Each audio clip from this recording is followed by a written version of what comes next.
All right, so today, boys and girls, we're going to be Breaking Bad presentations. Now, I'm going to turn the light off because, like I said, I'm going to be recording this. I'm going to be putting it up on the website.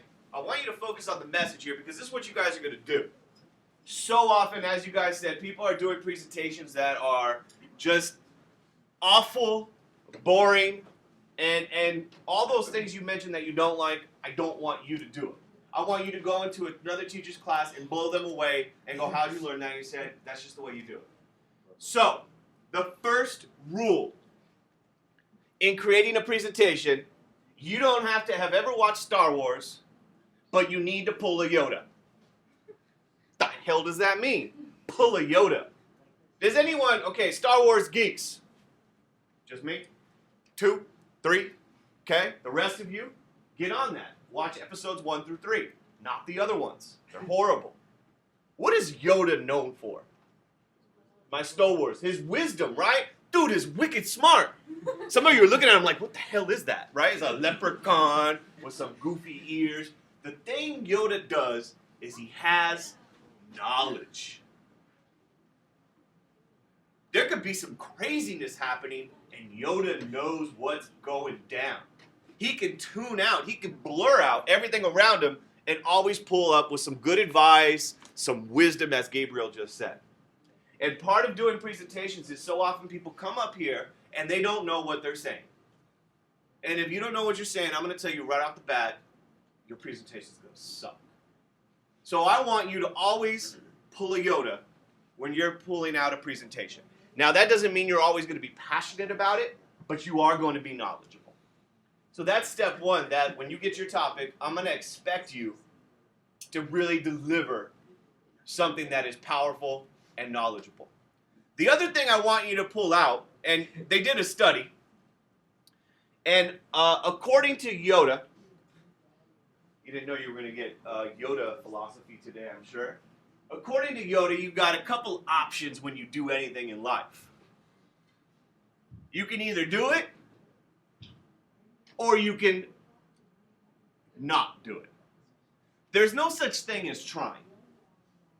Now that may be contrary to what you could start, but if you really want to get it done, you got to go for it. And so often I think a lot of times when we have a project or a presentation, you kind of begin it, and then you don't really execute.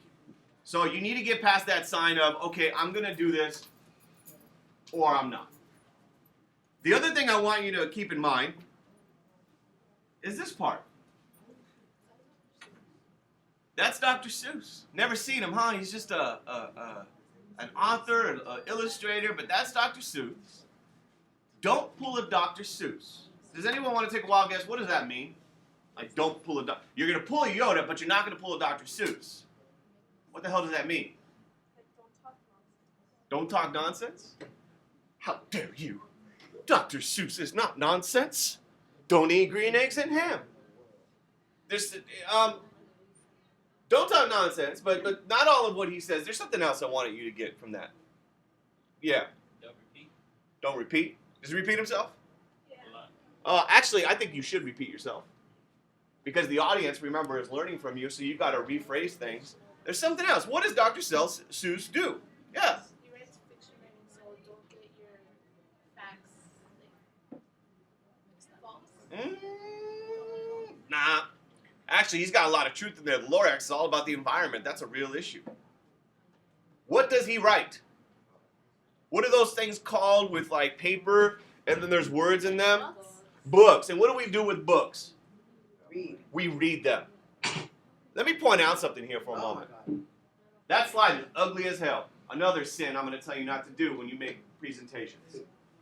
Notice here, most presenters, if I was a bad presenter, this is what I would do right now. So I'm going to do it because this is what most of you will end up doing and sometimes in previous classes. The research from the University of, and you won't even look at the audience, right? You'd be this. The research from the University of New South Wales suggests that we process information best in verbal or written form, but not in both simultaneously.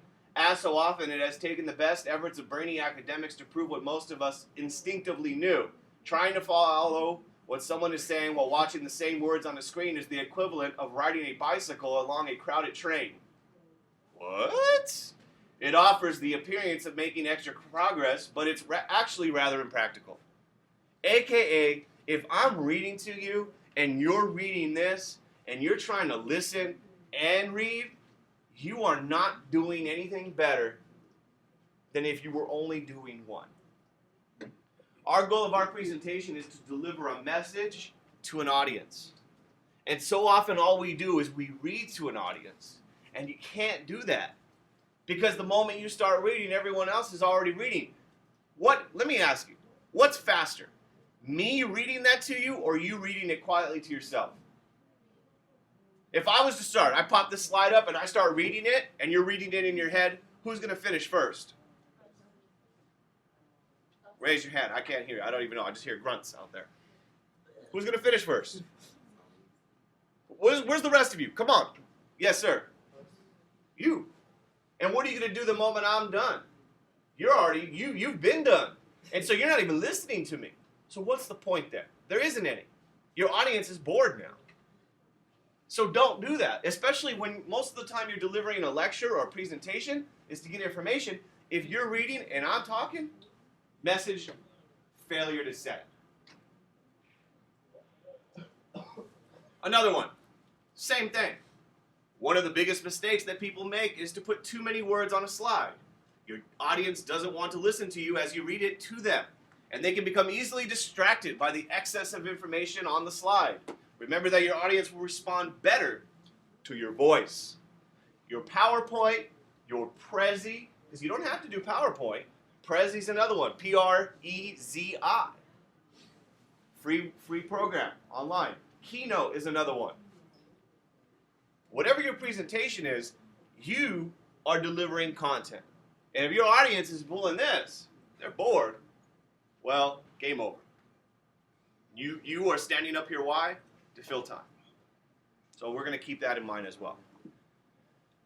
This is one of the most powerful pieces of advice I could give you for presenting. Less is more.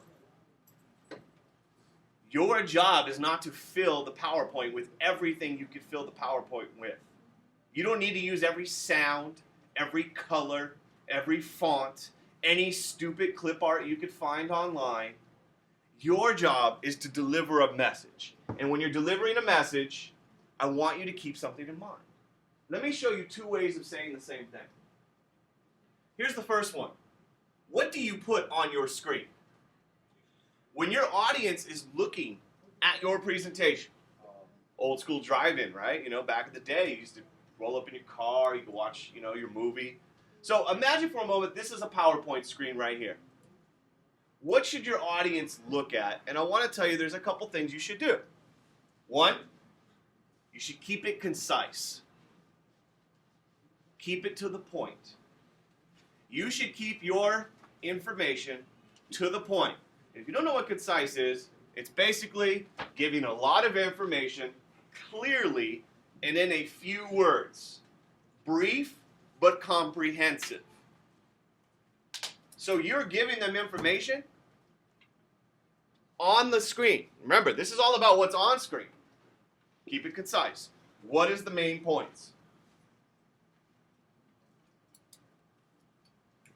Who's that? Einstein, right? Imagine Einstein's in the audience, and you're presenting, and he's got that look on his face. You look out in the crowd. What do you think? Holy crap. I am boring Albert mother effing Einstein. F is for fantastic. Your job is to make Einstein smile. Your job is to make it easy to understand. Einstein's a genius, was a genius, but that doesn't mean he knows everything. Some of you know lots of stuff about certain things, and your audience knows lots of things about certain things, but we don't know everything. That's why you're here, to present. So your job is to make the information interesting and easy to understand. So don't make your slide all confusing and filled with a bunch of stuff that doesn't make any sense. You're here to turn that guy into that guy. You want your audience to be enjoying what you're saying, even if it's boring. Even if it's boring. The other thing I want you to keep in mind is on your slides, use fewer words. Images are powerful, right? Anyone know who that is? I found this artist because I was looking, right? And this artist, no one knows who this is? Norwegian man. Winston Churchill. In world history, you should have learned about Winston Churchill. He was the leader of England during World War II. Anyone notice? Okay, it's hard to see. How is he painted? He's made up of words. And there's this artist, really cool artist. I forget his name off the top of my head because that's not the point here. The point is use fewer words. But this artist does art with words. And so if you take a look at his eye right here, Winston Churchill during World War II gave a very famous speech. And it's been called Never Give Up. And if you look at the art, it's basically the words from his speech all throughout him. And he does really cool ones. He has one with John Lennon and Gandhi and Bob Marley. So it's pretty cool stuff. The point is you want stuff in your PowerPoint your audience is going to remember. Hit them with something that is visually striking. We see images all the time. You guys, my wife makes fun of me because my whole life is dictated by screens. I'm either looking at my iPhone, my computer, my TV, my Xbox, my tablet. If we're at a TV at a restaurant, I'm looking for the screen. I'm like a dog looking for a ball. Like, where's it? Oh, I'm going to stare at it. Even if it's something I don't want to watch. That's unfortunate. So your audience has a million options. You want your option to be the best one. So make it good. So use fewer words, but make it powerful. Now look at this right here. This is a teacher presentation that I saw, and I was like, this sucks. It's the same information that I just told you, right? What should be on screen, keep it concise, easy to understand, bullets or focal points, use fewer words. There's a lot of things wrong with this, in my opinion. Anyone want to take well, first off, which is better? Going through it, breaking it down, step by step, walking your audience. Notice something here. I used 8 slides to give you that information. This person used 1. Now, if we were paying for the slides, I would say this person's smart, right? Because they used 1, and they got the same information across. But what do you think? You like it? Go. I don't like it because, one, it's just, there's a lot of going on with the colors thing. Yeah, the colors like a hippie dropped acid and then made PowerPoint. It's really nasty. The date and the little, I don't know that wording at the bottom, the copyright. And the link, that's kind of unprofessional in a way. Well, that's because they were citing their sources. So I'm talking about just the information, conveying the information. Elliot. Well, like if nobody, let's say nobody understands how to like do PowerPoint and stuff, nobody would know like what they mean by maybe keep it concise, but there's no like detail to like explain it. But the thing about that is you don't want details in your PowerPoint because what you are delivering to your audience, you are telling them the information. Well, what if you just like not much, like what if you give them information or like not much stuff? Let me rephrase it. The moment I do this, what is everyone doing? Read it. They're reading it and they're jotting it down. And so what you should be doing is you should be explaining this. And if I'm explaining this point, but everyone's copying down these points, game over. They don't need me anymore. I need to be needed. So if you go this route, right? If you break it down, step by step, you don't make it boring, but you break it down, you have the audience's attention. It's not this where it's just a goal to list. So keep that in mind. The other thing I want to point out is this one. You have so much information. You guys live in a time period, we all live in a time period where there is too much information. We have so many choices nowadays. You go to the store, there's 8 different Coca-Colas. Wild Cherry, Diet, Caffeine-Free Diet, Coke Zero, Coke Super Natural. It's just like, what do I choose? What goes in your PowerPoint slide? And I want to keep this in mind. So how do you do this? Now this is ugly, but the information's important. So in order for you to keep in mind what do you keep, remember your goal is to focus on your main points. So your slide titles, the titles of your slides, the main thing, should be the things that are essential for your audience to know. The things you want your audience to understand. The essential learning. What goes in the bullets is the details, the important information. What you present orally, which is not on the slides, is the things you want the audience to be familiar with. So those are the things that you need to keep in mind, that not everything goes in your slide because that's why you're here. You're here to supplement it. So the big ideas, you want them to be prominent. The details, you want it to be on there, but you don't want to get too wordy. And when it comes to actually presenting, you need to fill in the important stuff. This next piece is the one that I see all the time and I go, ugly, ugly, ugly, ugly. Aesthetics matter. The way your presentation looks matters to your audience. We have so many choices. Why should I listen to you? Well, if you look professional, then you're going to pay attention. So let me take a look. Let me show you something. Which slide is easier to read? This one? Or this one? This one? Or this one?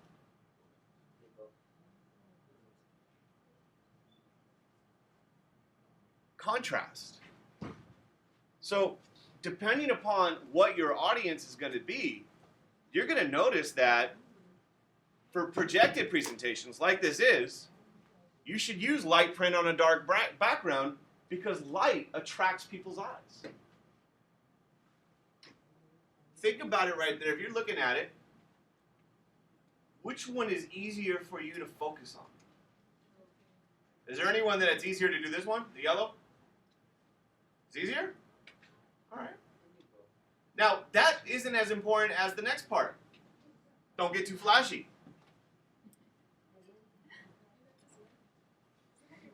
Yeah? So, for those of you,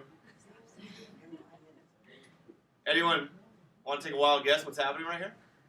Besides the awesome dance moves I am portraying right here. For those of you that do not know, my wedding was filmed on a TV show. It was in a giant hangar in an airport. It was pretty cool, pretty fun stuff. But one of the things that they did as part of the TV show is when my wife and I were having our first dance, in the middle of it, we're the only ones on the dance floor, and out of nowhere, a flash mob emerges. And all these people from the audience get onto the dance floor. There's David Tatera, the host of the TV show. And all these people come onto the dance floor, and we have this flash mob. And out of nowhere, it's like this craziness, right? I didn't even know some of these people. They were just there for this flash mob at my wedding. And I was like, pushing my moves. It's crazy, right? Bam! Fierce, right? Oh my god, your face. Oh, you don't even want to see some of the other ones. So you got the camera guy right there. Now the reason why I tell you, don't get too flashy, is when you are in a presentation, this is what people like to do.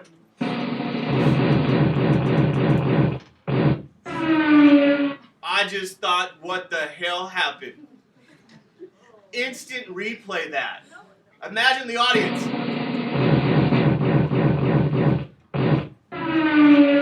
What the hell just happened? I didn't know if we were getting shot up. It has nothing to do with the topic.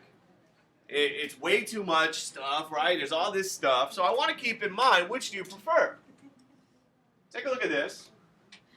Same thing. Focus on the message.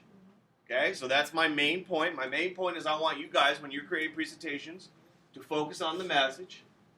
Single background, simple graphics, consistent fonts, minimal actions. You don't need all that. Woo! Keep your audience focused on the message. And for those of you that have seen Don't Be a Menace to South Central While Drinking Your Juice in the Hood, that's the real title of a movie. Don't Be a Menace to South Central While Drinking Your Juice in the Hood. Every time there was a message in the film, this character would pop out and he would yell, "Message!" So what is my message? Well, you could put it like this, but like I said, the problem is, as soon as I go to this slide, if you do this, oh man, people are like, what the hell just happened? I feel like I got hit by cars or something. If you do this, everyone's just kind of jotting this stuff down. They're not listening to me anymore.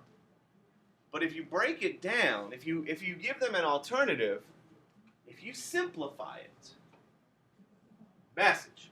I want you guys to create presentations that focus on a single background.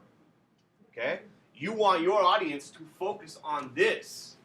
I want you to use simple graphics. That doesn't mean boring, but that doesn't mean all sorts. You don't need 75 pictures in here. I want you to use consistent fonts. Your fonts should be clean and look good, style. You know, and I also want you to have minimal actions. I want you to control the message.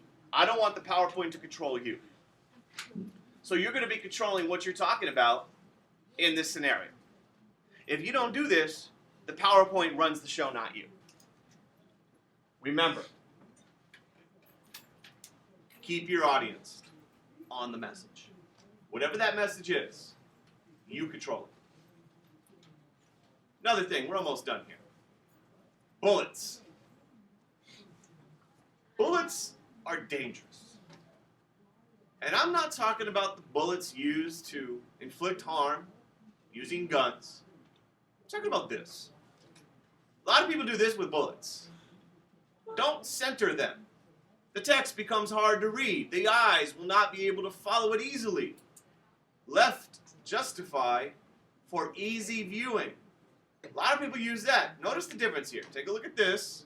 And I know I read it to you because I'm making a point. That one. It becomes easier. Now, maybe a few of you are weird and you go, that's easier for me to read. Most people, that's easier. Aesthetics matter. The way your presentation looks matters. Keep in mind, you want it to be justified. It should be neat and clear. It should be easy to follow. You don't need to have super long epic sentences. You're not reading to the audience. You're not pulling a Dr. Seuss. And you shouldn't have. Now some teachers get all into this, right? 3 to 4 words per bullet. There's no rule. There was never a PowerPoint God that came down with commandments of PowerPoint. But there is common sense. And if you're looking at your PowerPoint and you're realizing that your audience is going to be reading it too much, you want to take stuff out.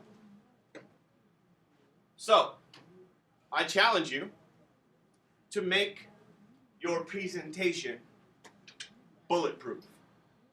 To make your presentation, you can use bullets. I use them all the time. But there's other ways to do it. There's other ways to do it. So for example, have impact. Now look at here, right here. Does this have anything at all to do with PowerPoint? Not really. But I wanted you to think about visual impact. And I think this image, notice something here for a moment, boys and girls. The orange matches the orange. Now, a lot of you will probably say to yourself, what does that matter? It does. Some of you get up in the morning and your shoe will match your belt, will match your hat, will match your shirt, and then you'll turn in a PowerPoint that's purple, green, neon orange, and fuchsia. I don't even know what fuchsia is, but I think it's a color. And it looks like someone vomited. Don't. Have it have impact. It should look clean, nice, because you're looking at it. Look at what bullets do. Bullets oversimplify things. Topics are not best presented in bulleted format. It oversimplifies the connections and the nuances among topics. It makes things seem like they're lists. And when things become lists, they become chores. You know what things I have on list? My goals that I never fulfill, the stuff I have to buy at the grocery store, my homework. PowerPoint should not be lists. In fact, think about it here. Which do you prefer? These are all things you could do that are different than bullets. But if I told you them in bullet form, you could do charts, lists, graphs, visuals, tables, maps, diagrams, video clips, data, quotations. If I told you like this, but why not put it in a chart or a visual? It looks nicer. It just looks more powerful. I couldn't figure out how to change the colors, so the colors suck on this. But the concept, right? You mapped it out for everybody. Give them a point. And now, what do you mean? Reasons for World War I. Plots, character traits of The Great Gatsby. Whatever your topic is. Reasons why the Lakers suck. Reasons why Kobe should be MVP. Whatever it is, you can put that information, and it doesn't have to go this way. So think outside the box and make it bulletproof, if you can. Now, my slides, many of my slides, you got to keep in mind, most of my PowerPoints are over 100 slides long, and there's a million different ones. So I'm not expecting you to do this for every single PowerPoint. I don't do it. But when you have a task, which you're going to get right now, keep it that way. A couple more points. Do you see what I see? There's a song. I thought you guys were all going to break out. Do you see what I see? I don't know. Is it? Yeah. Do you see what I see? Take a look. What do you notice? There's Warren G. Harding. Besides his ultra thick eyebrows, that's why I like him, because we have a lot in common. Anyone notice anything on here? Nikki. The left picture is blurry and the right picture isn't, and the right picture has. Okay. That picture is blurry. Looks like crap. Yeah. The frame makes the picture come out more. Okay. Frame makes the picture pop a little bit. Definitely. The main thing I want you to notice is the contrast of the quality. Oftentimes I see students, and what you do is you go on Google and you grab an image, usually the first image you see. Problem with that is when you put it in your PowerPoint, very often it degrades based upon the quality. I want you to keep in mind when you're Googling something, when you Google Warren G. Harding, you're going to come up with a lot of images. You need to look at the size of the file. You can actually change the size. You could go large, medium. You could pick how big you want the images to be. You should always pick large. Because what happens is, when you blow it up, it'll look better. You want to be clear with your audience. If your pictures are fuzzy, blurry, then it's not, well, why do I want to look at that? So you got to keep that in mind. Aesthetics matter. So keep that in mind. WTF.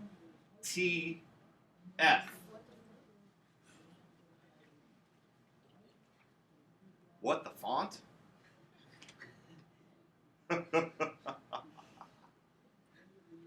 What am I talking about? The capital.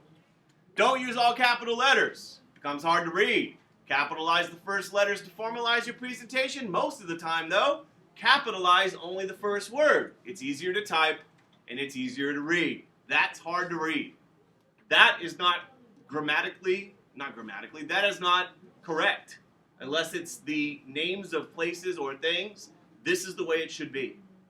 Fonts matter. You're not yelling at the audience. Take a look here. First off, make sure you can see stuff. The minimum font you should ever use in a presentation is 14. In fact, you should go big most of the time. Your audience needs to be able to see it. So if you are using fonts that you can't see, colors, then you're going to have a problem. You want to go big. Bigger is better. And finally, don't be an idiot. Don't be an idiot. Do not have spelling errors. In fact, anytime you have a spelling error, what happens is your information gets lost. The audience loses respect for you. And we lose your message. So, check your work. Use the ABC check. Spelling errors are a big problem. And finally, don't cheat. Plagiarism is bad. In fact, say that over and over. Every time you are doing your work, I repeat, don't cheat. I repeat, don't cheat. You get the point. Most important, are you proud of your work? If at the end of what you have done, you cannot say, I am proud of my work, then you have wasted everyone's time, including your own. Let's just ignore the let's get a grade thing, right? You know, that's the goal for so many of you, right? I just want a grade. Give me an A, give me a B, give me a D, I get my credit. But every time you go into a meeting to sell something or to present in a college class or whatever, if you're not proud, then you are ultimately going to lose the respect. I want you to think about something here for a moment. That's in Paris at one of the most famous statues, what is the title of that? Thinking Man by? It's quite large. The reason why I put it in here is, one, I want you to think about something. Who does this? Come on, art history person. Rodin. Is it Rodin? Rodin? Something like that. There he is. Here's the final point. And if you're on a $100 bill, I think we have to listen to you. I think it's like a rule. And Benjamin Franklin is on the $100 bill, hence the song, It's All About the Benjamins, Baby. By failing to prepare, you are preparing to fail. And so what I'm going to do right now is I'm going to give you time to prepare your first amazing presentation for me. Give it all that you've learned. And the last thing is, I leave you with this little political cartoon I saw last night. And it has a guy, and he's standing in front of a bunch of animals. You got a monkey, a penguin, an elephant, a fish, and looks like a dog. For a fair selection, everybody has to take the same exam. Please climb that tree. And there's a quote below it by Albert Einstein, and he says, everybody is a genius. But if you judge a fish by its ability to climb a tree, it will live its whole life believing that it is stupid.